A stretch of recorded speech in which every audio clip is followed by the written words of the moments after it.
At miniş bütünley, haksız tukallanmış atının halıgan biri tutup minivasanlı butu. Menin muhitini köküste fıkanma cozuldu da köste. Menin muyunda çıraylık mişyaniki muhitte tukalla. Onundan başka miyadi bilik tutuşunuz bütünley, haksız ma köldüğünüzde. Ma kulağımdaki kalmaktı mı? Seninki haksız bir to. Yemme haksız ma, yemnin üzüme haksız.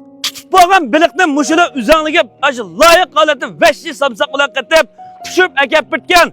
Ma atının üzerine, ma meydanın üzerine kançirek çaktırsanla tamamen bitken makaba tıkkalla.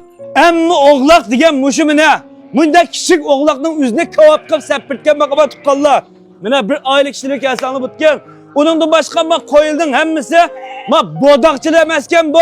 Üzü bekip yoğun atkan koydu iken. Mine bunda balları var mine köküstün afkam. Mine bunda balları var.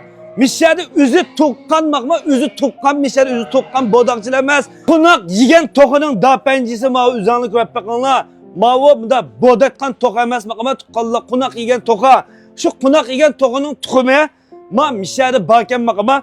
Ma şu yerlik çıkıtkan tukumken. Ma tukummu şu kepterinin üzanlıma filmini ködanla. Üzü bakkan kepteyken kısırtın ekegen minasemezken. Ma o gazının tukumu bu ma ayında bir şeyde bekılgan gazının tukumu bakma. Hem de meyada nimbazsanız yani kümeç var. Meyada ma alayda polonun üzeri hem ba.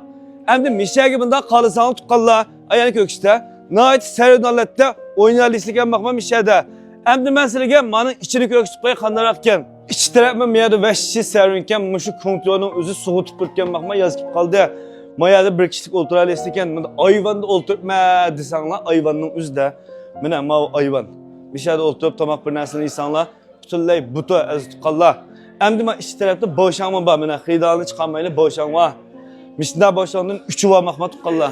Muş filmde yürek birip saklayan tukalla. Mişeye kelsanla 10 tane tukum haksız mişede tabak insanla makma.